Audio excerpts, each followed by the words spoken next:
বন্ধুরা, কেমন আছো তোমরা? আশা করি সৃষ্টিকর্তার কৃপায় সবাই ভালো আছো। আমার নাম তন্বী। আজ তোমাদের সাথে আমার জীবনের এমন এক অধ্যায়ের গল্প ভাগ করে নিতে এসেছি, যা মেঘে ঢাকা দিনের মতোই রহস্যময় আর বৃষ্টির ফোঁটার মতো স্নিগ্ধ। আমার বয়স এখন ২৭। প্রায় ৪ বছর আগে ঋষভের সাথে আমার বিয়ে হয়। ঋষভ একজন নামকরা নগর পরিকল্পনাবিদ। ওর কাজের প্রতি ভালোবাসা আর নিষ্ঠা আমাকে মুগ্ধ করে, কিন্তু ওর এই ব্যস্ততাই আমাদের মাঝে এক অদৃশ্য দেওয়াল তুলে দিয়েছে। কাজের প্রয়োজনে ওকে প্রায়ই এক শহর থেকে অন্য শহরে ছুটে বেড়াতে হয়। ফলে এই সুন্দর করে সাজানো ফ্ল্যাটটা আমার কাছে এক বিশাল শূন্যতা ছাড়া আর কিছুই মনে হয় না। একা একা বারান্দায় দাঁড়িয়ে যখন অস্তগামী সূর্যের দিকে তাকিয়ে থাকি, তখন মনে হয় আমার জীবনের আনন্দগুলো যেন ওর সাথেই অস্ত যাচ্ছে। তবে গত শ্রাবণ মাসে আমার এই একঘেয়ে জীবনে এক ঝলক খুশির খবর নিয়ে এলো একটা ফোন কল। আমার ছোট খালা ফোন করে জানালেন তার মেয়ে রূপার বিয়ে। আমাদের গ্রামের বাড়ি মাধবপুরে। খবরটা শোনার সাথে সাথে আমার মনটা যেন শৈশবে ফিরে গেল।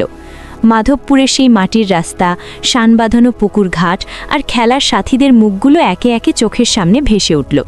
আমি সাথে সাথেই রাজি হয়ে গেলাম। ভাবলাম এই সুযোগে কিছুদিন গ্রামের বাতাস আর একাকিত্ব থেকে মুক্তি পাওয়া যাবে।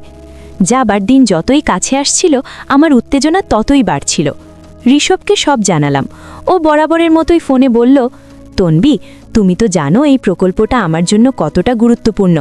এবারও তোমার সাথে যেতে পারলাম না, খুব খারাপ লাগছে। তুমি মন খারাপ করো না, খুব আনন্দ করে এসো। আমি শুধু একটা দীর্ঘশ্বাস ফেলে বললাম, তুমি নিজের খেয়াল রেখো। অবশেষে সেই দিনটা এলো। আমি একটা হালকা সবুজ রঙের শাড়ি পরলাম, যেটা ঋষভ আমার জন্মদিনে দিয়েছিল। ব্যাগ গুছিয়ে বেরিয়ে পড়লাম বাসস্ট্যান্ডের উদ্দেশ্যে। আকাশটা সকাল থেকেই গোমরা মুখে ছিল, যেন অভিমান করে আছে।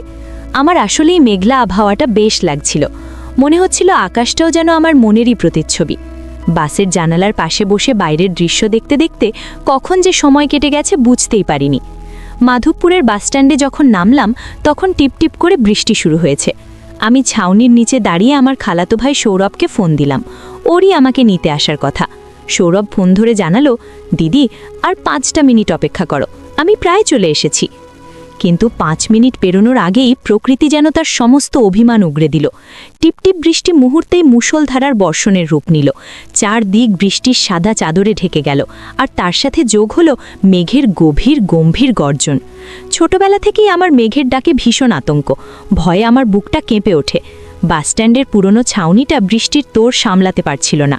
আমি উপায় না দেখে পাশের একটা বন্ধ দোকানের ছাদের নিচে আশ্রয় নিলাম। জায়গাটা একদম ফাঁকা, বৃষ্টির একটানা শব্দ ছাড়া আর কোনো আওয়াজ নেই। হঠাৎ বিকট শব্দে কাছাকাছি কোথাও বাজ পড়ল। আমি ভয়ে 2 হাতে মুখ ঢেকে বসে পড়লাম। মনে হলো যেন পৃথিবীটা দুলে উঠল। চোখ খুলে দেখি বৃষ্টির মধ্যে দিয়ে একজন দ্রুত পায়ে আমার দিকে এগিয়ে আসছে। প্রথমে ভয় পেলেও কাছে আসতেই চিনতে পারলাম সৌরভ। ও আমার সামনে এসে হাঁপাতে হাঁপাতে দাঁড়ালো। বৃষ্টিতে ওর সারা শরীর ভিজে চুপচুপে। কত দিন পরে দেখছি ওকে। সেই ছোট্ট সৌরভটা এখন কত লম্বা আর পরিণত হয়েছে। ওর চোখে মুখে ছিল স্পষ্ট দুশ্চিন্তার ছাপ। ও প্রায় চেঁচিয়ে বলল, দিদি, তুমি এখানে একা একা? আমি তোমায় ফোন করছিলাম, কিন্তু নেটওয়ার্ক পাচ্ছিলাম না। পুরো ভিজে গেছো তো? আমি ওর দিকে তাকিয়ে ফ্যাকাশে হাসলাম। বললাম, কি করব, হঠাৎ করেই এমন বৃষ্টি নামলো। তুইও তো পুরো ভিজে গেছিস। সৌরভ আমার কথা শুনে একটু হাসার চেষ্টা করলো, কিন্তু ওর দৃষ্টি আমার দিকে স্থির। আমি অস্বস্তিতে শাড়ির আঁচলটা গায়ে জড়িয়ে নিলাম। ঠিক সেই মুহূর্তে আবারও একটা মেঘের ডাক শোনা গেল। আমি ভয়ে শিউরে উঠে এক পা পিছিয়ে গেলাম, আর তাতেই ঘটল বিপত্তি। ভেজা মেঝেতে আমার পা পিছলে গেল। আমি ভারসাম্য হারিয়ে পড়ে যাচ্ছিলাম। পড়ে যাওয়ার ঠিক আগের মুহূর্তে আমি দেখলাম সৌরভ এক ঝটকায় আমার হাতটা ধরে ফেলেছে। তার শক্ত হাতের মুঠোয় আমার হাতটা যেন আশ্রয় খুঁজে পেল। আমি ওর দিকে তাকালাম। ওর চোখে ছিল গভীর উদ্বেগ আর এক অদ্ভুত মায়া, যা আগে কখনো দেখিনি। আমাদের দুজনের মাঝে তখন শুধু বৃষ্টির ঝমঝম শব্দ আর এক রাশি নীরবতা। আমি ওর হাত ধরে কোনোমতে নিজেকে সামলে দাঁড়ালাম, কিন্তু আমার বুকের ভেতরের কাঁপুনিটা তখনও থামেনি। সৌরভের সেই নির্ভরতা আমার পরিচিত সব অনুভূতির বাইরে এক নতুন জগতের দরজা খুলে দিয়েছিল। সৌরভের শক্ত হাতের মুঠোয় নিজেকে সামলে নিয়ে আমি ধীর পায়ে সোজা হয়ে দাঁড়ালাম, কিন্তু মেঘের সেই ভয়াল গর্জন আর পড়ে যাওয়ার আতঙ্ক তখনও আমার শরীরটাকে কাঁপিয়ে দিচ্ছিল। আমি ওর হাতটা ছাড়িয়ে নিয়ে একটু সরে দাঁড়ালাম। বললাম, ধন্যবাদ রে সৌরভ, তুই না থাকলে আজ একটা বড় অঘটন ঘটে যেত। সৌরভ আমার দিকে তাকিয়ে নরম গলায় বলল, দিদি, তুমি ঠিক আছো তো? খুব ভয় পেয়েছো তাই না? ওর গলার স্বরটা এতটাই শান্ত আর স্নেহপূর্ণ ছিল যে আমার মনের আতঙ্কটা অনেকটাই কেটে গেল। আমি মাথা নেড়ে বললাম, ঠিক আছে, তবে এভাবে বৃষ্টিতে দাঁড়িয়ে থাকলে আমাদের দুজনেরই ঠান্ডা লেগে যাবে। বৃষ্টি কমার কোনো লক্ষণই দেখা যাচ্ছিল না, বরং ঝোড়ো হাওয়ার দাপটে বৃষ্টির ছাট এসে আমাদের আরও ভিজিয়ে দিচ্ছিল। সৌরভ চারদিকে তাকিয়ে হঠাৎ একটা সমাধান খুঁজে বের করল। ও আঙুল তুলে সামনের একটা পুরনো বাড়িকে দেখিয়ে বলল, দিদি, ওই যে বাড়িটা দেখছো, ওটা আমাদের গৌরদা মাস্টারমশায়ের বাড়ি। উনি সম্পর্কে আমাদের এক দূর সম্পর্কের আত্মীয়। উনি এখন আর এখানে থাকেন না, কলকাতায় ছেলের কাছে থাকেন, কিন্তু বাড়ির চাবি আমাদের কাছেই থাকে। চলো ওখানে গিয়ে কিছুক্ষণ আশ্রয় নিই, বৃষ্টিটা একটু কমলে তারপর বাড়ির দিকে রওনা দেব। এই মুহূর্তে এর চেয়ে ভালো কোনো প্রস্তাব আর হতে পারত না। আমি সাথে সাথেই রাজি হয়ে গেলাম। দুজনে মিলে বৃষ্টির মধ্যেই সাবধানে রাস্তা পার হয়ে সেই পুরনো আমলের একতলা বাড়িটার সামনে দাঁড়ালাম। সৌরভ পকেট থেকে চাবির গোছা বের করে তালাটা খুলল। দরজা খুলতেই একটা স্যাঁতসেঁতে পুরনো গন্ধ নাকে এসে লাগলো। দীর্ঘদিন বন্ধ থাকায় বাড়িটার ভেতরে কেমন একটা থমথমে পরিবেশ। আমরা ভেতরে ঢুকে দরজাটা বন্ধ করে দিলাম। বাইরের বৃষ্টির শব্দটা কিছুটা কমে আসতেই একটা অদ্ভুত নিস্তব্ধতা নেমে এলো। সৌরভ মোবাইল থেকে ফ্ল্যাশলাইট জ্বালাতেই দেখলাম ঘরের আসবাবপত্রগুলো সাদা চাদরে ঢাকা, যেন কোনো এক অজানা সময়ের স্মৃতি আংলে ঘুমিয়ে আছে। সৌরভ আমার দিকে তাকিয়ে বলল, দিদি, তুমি এখানে একটু বসো, আমি দেখছি শুকনো কিছু পাওয়া যায় কিনা। ও ভেতরে চলে গেল। আমি বসার ঘরের একটা চেয়ারে বসলাম। দেওয়ালে টাঙানো পুরনো দিনের কিছু সাদা কালো ছবি, কোনো এক পরিবারের হাসি মুখ, কোনো শিশুর প্রথম চলার মুহূর্ত, যেন এই নিস্তব্ধ বাড়িতে জীবনের গল্প শোনাচ্ছিল। আমার হঠাৎ করেই নিজের ফ্ল্যাটটার কথা মনে পড়ল। সেখানেও তো আমি এভাবেই একা থাকি, শুধু নীরবতাটা সেখানকার সঙ্গী, আর এখানকার নীরবতাটা কেমন যেন রহস্যময়। কিছুক্ষণ পর সৌরভ দুটো শুকনো তোয়ালে আর একটা শাড়ি হাতে ফিরে এলো। শাড়িটা হয়তো মাস্টারমশাইয়ের স্ত্রীর ছিল। ও আমার হাতে দিয়ে বলল, দিদি, তুমি ভেতরের ঘরে গিয়ে কাপড়টা বদলে নাও, ভেজা কাপড়ে বেশিক্ষণ থেকো না। আমি ওর হাত থেকে শাড়িটা নিয়ে একটু ইতস্তত করছিলাম। সৌরভ আমার মনের অবস্থাটা বুঝতে পেরে বলল, সংকোচ করো না দিদি, এখানে আমরা ছাড়া আর কেউ নেই, আমি বাইরের ঘরে আছি। আমি আর কথা না বাড়িয়ে ভেতরের ঘরে চলে গেলাম। ঘরটা ছোট, একপাশে একটা পুরনো খাট আর একটা কাঠের আলমারি। আমি দরজাটা ভেজিয়ে দিয়ে ভেজা শাড়িটা খুলে মাস্টারমশাইয়ের স্ত্রীর দেওয়া নীল পাড়ের তাঁতের শাড়িটা পরলাম। শরীরটা শুকিয়ে যাওয়ায় বেশ আরাম লাগছিল। ঘর থেকে বেরিয়ে দেখি সৌরভও ভেজা জামা ছেড়ে একটা শুকনো শার্ট পরেছে, যেটা হয়তো মাস্টারমশাইয়ের আলমারি থেকেই পেয়েছে। ওকে সাদামাটা পোশাকেও বেশ পরিণত আর দায়িত্বশীল মনে হচ্ছিল। আমাকে দেখে ও মিষ্টি করে হাসল। বাইরে তখন বৃষ্টির তেজ কমে এসেছে, কিন্তু আকাশটা তখনও মেঘলা। আমরা বারান্দার পুরনো বেতের চেয়ারে এসে বসলাম। সৌরভ তার কলেজের গল্প, বন্ধুদের গল্প শোনাতে শুরু করলো। আমি মুগ্ধ হয়ে ওর কথা শুনছিলাম। কত দিন পর আমি এভাবে কারো সাথে মন খুলে কথা বলার সুযোগ পেলাম। শহরের জীবনের কৃত্রিমতার বাইরে এই সহজ সরল আলাপচারিতা আমার মনটাকে ছুঁয়ে যাচ্ছিল। হঠাৎ কথা বলতে বলতে সৌরভ থেমে গেল। ও আমার চোখের দিকে তাকিয়ে বলল, দিদি, তোমাকে একটা কথা বলবো? আমি অবাক হয়ে বললাম, হ্যাঁ বল। ও একটু ইতস্তত করে বলল, তোমাকে দেখে মনে হয় যেন তুমি হাসতে ভুলে গেছো। তোমার চোখে সবসময় একটা বিষণ্ণতার ছাপ দেখতে পাই। কলকাতায় কি তোমার ভালো লাগে না? ওর সরাসরি প্রশ্নে আমি চমকে উঠলাম।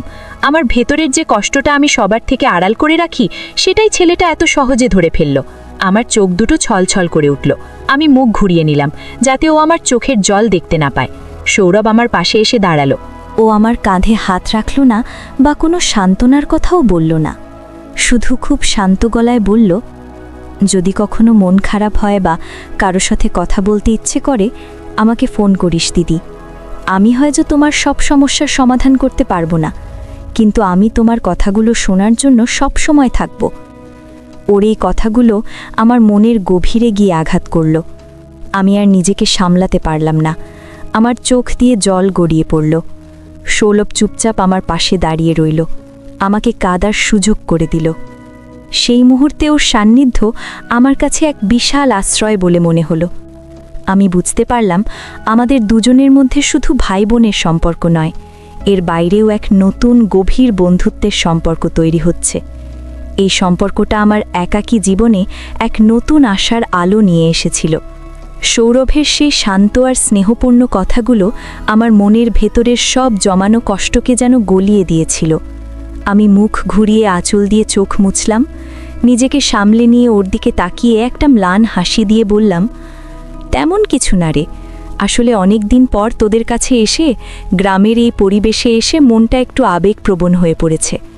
আমি জানি আমার এই দুর্বল অজুহাতটা সৌরভ ঠিকই বুঝতে পেরেছিল, কিন্তু ও আর কোনো প্রশ্ন করে আমাকে অস্বস্তিতে ফেলল না, বরং প্রসঙ্গটা ঘুরিয়ে দিয়ে বলল, অনেকক্ষণ তো হলো, বৃষ্টিটাও ধরে এসেছে, চল এবার বাড়ির দিকে যাওয়া যাক, মা এতক্ষণে হয়তো চিন্তা করতে শুরু করে দিয়েছে। আমি মাথা নেড়ে সম্মতি জানালাম। আমরা দুজনে মিলে গৌরদা মাস্টারের বাড়িটা আবার আগের মতো গুছিয়ে তালা দিয়ে বেরিয়ে পড়লাম। সৌরভ বাইক স্টার্ট দিতেই আমি ওর পেছনে গিয়ে বসলাম। ভেজা রাস্তা, গাছের পাতার উপর জমে থাকা রূপলি জলের ফোঁটা আর মাটির সোঁদা গন্ধে চারপাশের পরিবেশটা কেমন স্বপ্নময় লাগছিল। আমি আকাশের দিকে তাকালাম, মেঘের ফাঁক দিয়ে এক চিলতে সোনালি রোদ উকি দিচ্ছিল, যেন আমার মনের মেঘটাও একটু একটু করে সরতে শুরু করেছে। খালাবাড়ি পৌঁছতেই সবাই আমাদের দেখে নিঃশ্বাস ফেলে বাঁচল। খালা আমাকে জড়িয়ে ধরে বললেন, কিরে তোরা কোথায় ছিলিস, ফোনও করছিস না, আমরা তো ভেবেই অস্থির। সৌরভ সবটা খুলে বলতেই খালা ওকে বকাবকি শুরু করলেন, এমন দুর্যোগের দিনে ছাতা না নিয়ে কেউ বেরোয়, যদি মেয়েটার কিছু হয়ে যেত। আমি খালাকে থামিয়ে দিয়ে বললাম, না খালা, ওর কোনো দোষ নেই, আমি ওকে ফোন করে তাড়াতাড়ি আসতে বলেছিলাম, আর দেখো আমরা তো ঠিকঠাকই চলে এসেছি। আমি আর চোখে সৌরভের দিকে তাকালাম, ও আমার দিকে তাকিয়ে কৃতজ্ঞতার হাসি হাসল। বিকেল গড়াতেই বাড়িটা বিয়ে বাড়ির আনন্দে মেতে উঠল, চারদিকে গান, হাসি আর হইচই। আমি সবার সাথে গল্প করছিলাম, কাজে সাহায্য করছিলাম, কিন্তু আমার মনটা বারবার সৌরভের কাছাকাছি থাকতে চাইছিল। ও যখনই আমার কাছাকাছি আসছিল, আমার বুকের ভেতরের ধুকপুকানিটা বেড়ে যাচ্ছিল। এই অনুভূতিটা আমার কাছে একেবারেই নতুন। সন্ধ্যার দিকে গায়ে হলুদের অনুষ্ঠান শুরু হলো। মেয়েরা সব হলুদ শাড়ি পরেছে, হাতে হলুদের বাটি নিয়ে নাচ গান করছে। আমি বারান্দার এক কোণে দাঁড়িয়ে এই আনন্দ উৎসব দেখছিলাম। আমার নিজের বিয়ের দিনের কথা মনে পড়ে যাচ্ছিল। সেদিনও এমন আনন্দ হয়েছিল, কিন্তু আমার পাশে ঋষভ ছিল না। ও কাজের জন্য বিয়ের ঠিক আগের দিন এসে পৌঁছেছিল। হঠাৎ আমার ভাবনার সুতো ছিঁড়ে গেল সৌরভের ডাকে। ও এক বাটি হলুদ নিয়ে আমার সামনে এসে দাঁড়িয়েছে। ওর মুখে লেগে আছে দুষ্টু হাসি। ও আমার দিকে তাকিয়ে বলল, দিদি শুধু দাঁড়িয়ে দাঁড়িয়ে দেখলেই হবে, অনুষ্ঠানে তো অংশ নিতে হবে। আমি কিছু বলার আগেই ও আমার দুই গালে আলতো করে হলুদ লাগিয়ে দিল। ওর আঙুলের সেই কোমল অনুভূতি আমার সারা শরীরে এক অদ্ভুত শিহরণ জাগিয়ে তুলল। আমার মনে হলো আমার এতদিনের জমানো সব কষ্ট, সব একাকিত্ব যেন এই হলুদের স্নিগ্ধ রঙে মুছে যাচ্ছে। আমিও নিজেকে আর আটকাতে পারলাম না। এক চিমটে হলুদ নিয়ে ওর গালে মাখিয়ে দিলাম। আমাদের দুজনের চোখাচোখি হতেই ও যেন একটু লজ্জা পেয়ে গেল। রাত বাড়ার সাথে সাথে বিয়ের আয়োজন আরও জমে উঠল। আমি সারা দিনের ক্লান্তিতে একটু বিশ্রাম নেবার জন্য দোতলার ঘরে চলে এলাম। খালা আমাকে শোয়ার ব্যবস্থা করে দিয়েছেন একদম কোণের একটি ঘরে। ঘরটা ছোট কিন্তু বেশ নিরিবিলি। আমি ঘরে এসে দরজাটা বন্ধ করতে গিয়ে দেখলাম পুরনো দিনের কাঠের দরজা হওয়ায় ছিটকুনিটা ঠিকমতো লাগছে না। অনেক চেষ্টা করেও যখন পারলাম না, তখন হাল ছেড়ে দিয়ে দরজাটা শুধু ভেজিয়ে রাখলাম। ভাবলাম বাড়ির ভেতরেই তো, সবাই নিজেদের কাজে ব্যস্ত, আর কেই বা আসবে এই ঘরে। আমি কাপড় বদলে একটা হালকা পোশাক পরে বিছানায় শুয়ে পড়লাম, কিন্তু চোখে ঘুম আসছিল না। আজকের দিনের ঘটনাগুলো বারবার মনের পর্দায় ভেসে উঠছিল। সৌরভের সেই উদ্বিগ্ন মুখ, ওর স্নেহপূর্ণ কথা, আর হলুদের অনুষ্ঠানে ওর সেই দুষ্টুমি, সব কিছুই আমার মনকে দোলা দিচ্ছিল। আমি বুঝতে পারছিলাম আমি ওর প্রতি মানসিকভাবে দুর্বল হয়ে পড়ছি। কিন্তু এই সম্পর্কের কি কোনো ভবিষ্যৎ আছে? আমি একজন বিবাহিত নারী, আর ও আমার ছোট ভাইয়ের মতো। এইসব ভাবতে ভাবতেই হঠাৎ আমার মনে হলো ঘরের দরজাটা যেন খুব ধীরে নিঃশব্দে কেউ খুলল। আমার বুকের ভেতরটা ধড়াস করে উঠল। আমি ভয়ে চোখ বন্ধ করে ঘুমের ভান করে শুয়ে রইলাম। আগন্তুক খুব সাবধানে দরজাটা আবার আগের মতো ভেজিয়ে দিল। তারপর ধীর পায়ে আমার বিছানার দিকে এগিয়ে আসতে লাগলো।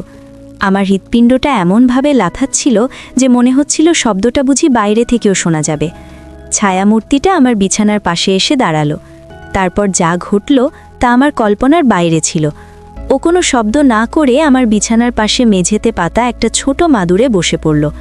আমি চোখটা খুব সামান্য খাঁক করে দেখার চেষ্টা করলাম। আবছা অন্ধকারেও আমি অবয়বটা চিনতে পারলাম। সৌরভ।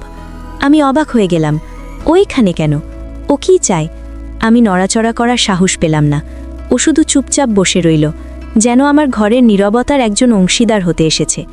ওর উপস্থিতি আমাকে ভয় পাওয়ানোর বদলে এক অদ্ভুত শান্তিতে ভরিয়ে দিল। মনে হচ্ছিল এই পৃথিবীতে অন্তত একজন মানুষ আছে যে আমার না বলা কথাগুলো বুঝতে পারে, যে আমার একাকিত্বের সঙ্গী হতে চায়। অনেকক্ষণ পর সৌরভ খুব নিচু গলায় বলল, দিদি তুমি ঘুমিয়ে পড়েছ? ওর গলার স্বরে এমন এক মায়া ছিল যে আমি আর ঘুমের ভান করে থাকতে পারলাম না। আমি উঠে বসলাম, বললাম, না, ঘুম আসছে না, তুই এখানে কেন? সৌরভ আমার দিকে না তাকিয়েই বলল, নিচে খুব হইচই হচ্ছিল, তাই একটু নিরিবিলি খুঁজছিলাম। তুমি ঘুমাও দিদি, আমি শুধু কিছুক্ষণ এখানে বসে থেকে চলে যাব। ওর কথা শুনে আমার বুকের ভেতরটা কেমন করে উঠল। আমি বুঝতে পারছিলাম ও শুধু নিরিবিলি খুঁজছিল না, ও খুঁজছিল এক নীরব আশ্রয়, ঠিক যেমনটা আমিও খুঁজছিলাম।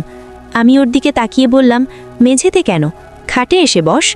সৌরভ প্রথমে একটু ইতস্তত করল, তারপর ধীর পায়ে উঠে এসে আমার থেকে কিছুটা দূরত্ব